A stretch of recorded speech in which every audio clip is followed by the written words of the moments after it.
우리 여러분들이 좋아하시는 우리 대표 말씀을 바로 듣도록 하겠습니다. 부탁드립니다.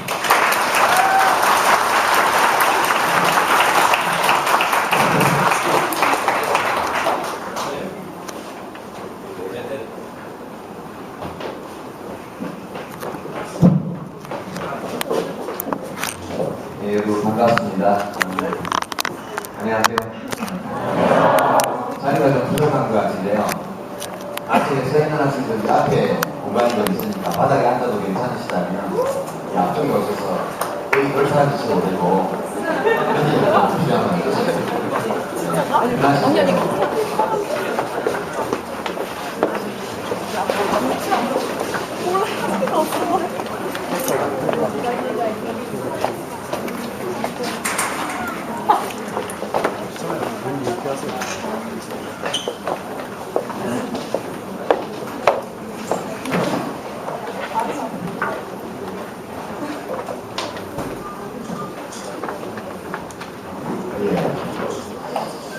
사실 친구 부탁으로 강의를 하겠다고 하긴 했는데 요즘 대학생들한테 뭘 가지고 이야기를 해야 되나 좀 많이 고민을 했습니다. 최근에 뭐 여러가지 정치 상황 여러분들도 보시고 또 대학생들이 겪고 있는 어떤 삶의 어려움, 학교 오는 것도 힘들고 철도사업도 힘들고 돈을 뽑는 데도 있고 여러가지 여러가지 어려운 조건 이런 속에 있습니다. 특히 반값등록금 관련된 직회 이런 것도 많이 있었고 국가에 대해서 함께 한번 생각해보는 시간을 가졌으면 좋겠다. 이런 주제로 준비를 하게 되었습니다. 여러분들 전공이 다 법한 건 아니죠? 다 법학과예요? 아니죠. 다양하죠. 그래서 국가라는 주제에 대해서 별로 깊이 생각해보지 않거나 또는 깊게 공부해보지 않은 학생들이 많을 것이라는 전제 위에서 우리들 개개인이 직면하는 삶의 여러 가지 문제들이 실제 국가와 긴밀히 관련이 되어 있고 굳이 어떻게 관련이 되어 있는지 이런 것들을 한번 함께 이해해보는 시간이 됐으면 해서 이런 주제를 준비했습니다. 여러분들이 각자 전공을 가지고 공부를 하고 사회에 나가서 자기의 분야에서 창업을 하거나 직장생활을 하거나 그렇게 하시겠지만 그 어떤 일에 종사하든 간에 여러분들 모두의 공통점은 대한민국이라는 이 공동체의 구성원인 동시에 이 공동체 또는 이 국가 권력의 기능, 작동 방식을 결정하는 데서 일정한 정도의 약 5천만 분의 1 정도의 의견권을 가지고 있는 주권자이기 때문에 민주공화국의 시민으로서 살아가는 살아가면서 우리가 속해 있는 이 특별한 인간 공동체, 국가라는 것에 대해서 나름의 이해나 식견을 가지고 임하는 것이 자기의 삶과 관련되어 있는 사회 환경을 개선해 나가는 데 필요합니다. 이런 생각에서 준비한 주제입니다. 옛날에는 다 이렇게 프린트에서 담아주고 했는데 지금은 얘한테 좋은 기기가 있으니까요. 함께 보면서 좀 해보겠습니다. 제가 오늘 여러분들께 말씀드릴 때 몇 개의 소주제로 되어 있는데요. 첫째는 국가가 뭐냐 그런 소주제고요. 두 번째는 여기 이제 제목이 시민은 자유롭게 국가는 정의롭게 되어 있는데 자유라는 것은 뭐 여러분이 잘 이해하시죠.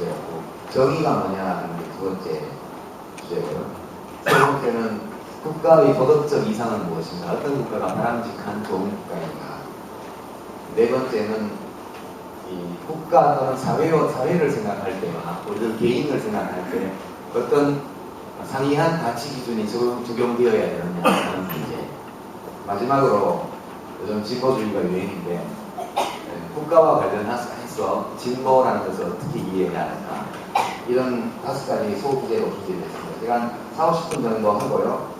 여러분들 한 30, 40분 정도 질의응답하고 그리고 아까 오기 전에 트위터에 보니까 여기 와 있는지 모르겠는데 혹시 사인해 주냐고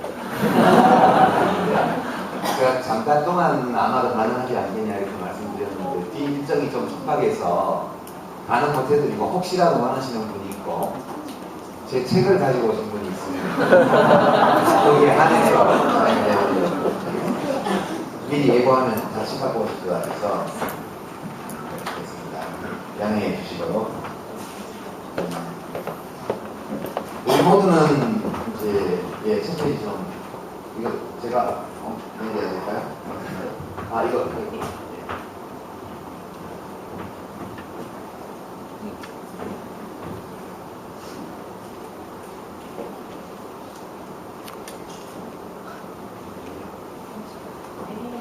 위로 가는 걸 눌러요. 예, 됐네요.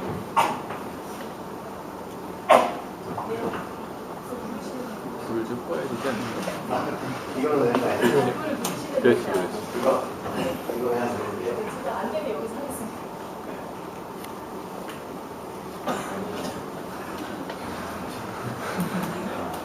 예, 이제 들어있습니다. 여러분들은 모두 여기 대한민국 국적이 없는 분 없죠? 아마 외국인 학생이니까는 아닐 수도 있는데 대부분은 다 아마 거의 전체가 다 대한민국 국적을 가지고 있고 밖에 나갈 때 대한민국 여권을 소지하고 나가고요. 우리 헌법이 규정하고 있는 모든 권리를 여러분들이 누립니다. 근데 여러분들이 대한민국 국적을 선택한 적은 없죠? 그죠?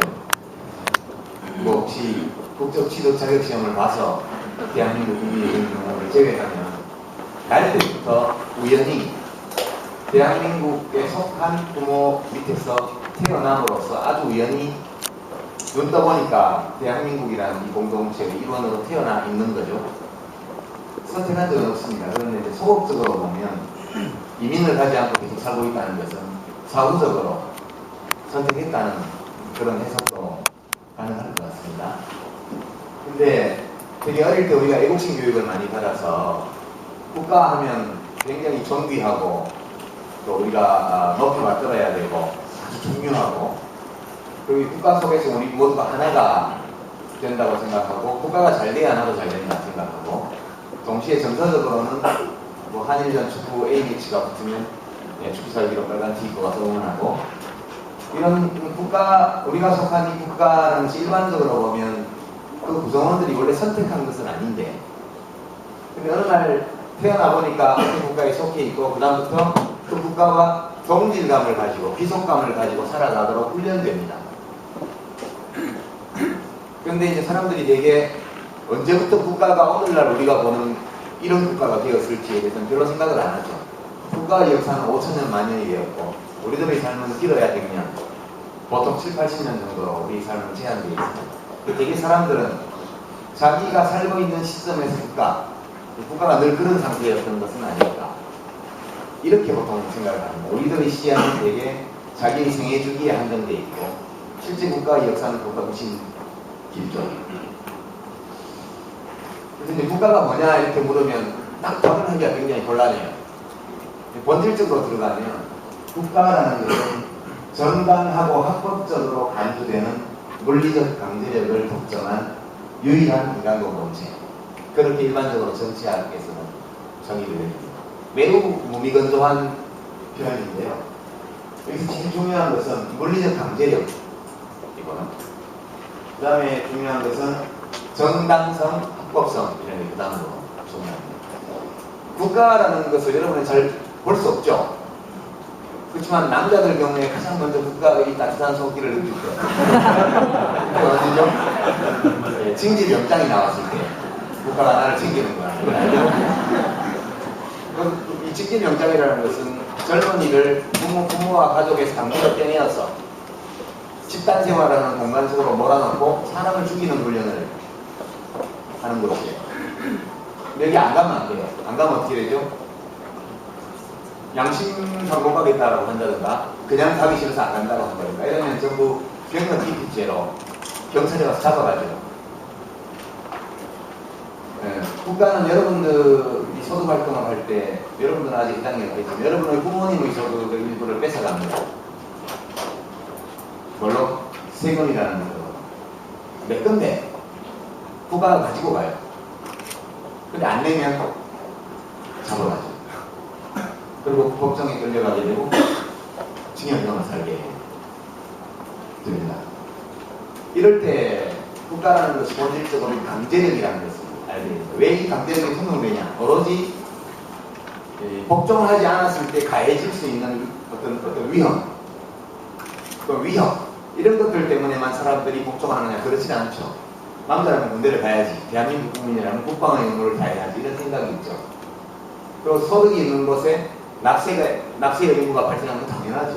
돈을 내야 국가를 운영할 거 아니야. 이 사람들이 자의반, 타의반 이 국가의 명령에 복종을 합니다. 그러나 국가는 자기의 명령에 복종하지 않을 경우에 곧바로 그 국민에게 물리적 강제력을 행사합니다. 근본적으로 폭력이죠. 물리적 강제력. 근데 이 폭력은 성인 불량서커의 제프나이프를 휘두르거나 혹은 손도끼를 휘두르거나 이런 사적 폭력과는 달리 정당하고 합법적이라고 간주되는 폭력입니다. 이런 폭력을 보유하고 행사하는 조직, 인간 공동체는 국가가 유일합니다. 국가는 다른 어떤 개인이나 조직의 폭력을 용납하지 않아요. 이게 아주 극단적으로 드러나는 게 정건원 씨가 트레사를 해서 광교에서 양민학사를 하고 그리고 정권을 잡거나 제일 먼저 한 일이 삼성교육대를 만들어서 길을 막고 몸에 문신 있는 남자들을 다 끌고 왔어요. 문신이 있다는 것은 사적으로 폭력을 행사하는 조직에 관련되었을 가능성이 있다는 이것 하나만으로 재판 절차 없이 끌고 왔습니다. 이것이 이제 국가라는 공적 폭력이 그 어떤 종류의 사적 폭력도 용납하지 않는 그런 확실한 폭력의 독점체라는 것을 알려주는 상징적인 사건이었죠. 서론에는 띄어지는 거요. 하여튼 국가는 물리적 강제력을 핵심으로 하고 있고 이 물리적 강제력을 지원하는 가장 중요한 조직은 군대 그리고 경찰입니다. 일단 경찰로 하고 6.18 때나 5.18, 1980년 5.18 여러분이 들으시면 만족을 보내서 독립운동할 때 얘기 좀 들리겠지만 그 당시 경찰력으로 학생 시위가 진압이 되지 않으니까 군 특수부대, 그러니까 공수특전단을 투입을 했죠. 전국 주요 대학에. 그러니까 경찰력으로도 강제적 복종을 끌어낼 수 없을 경우에 군이 투입돼요.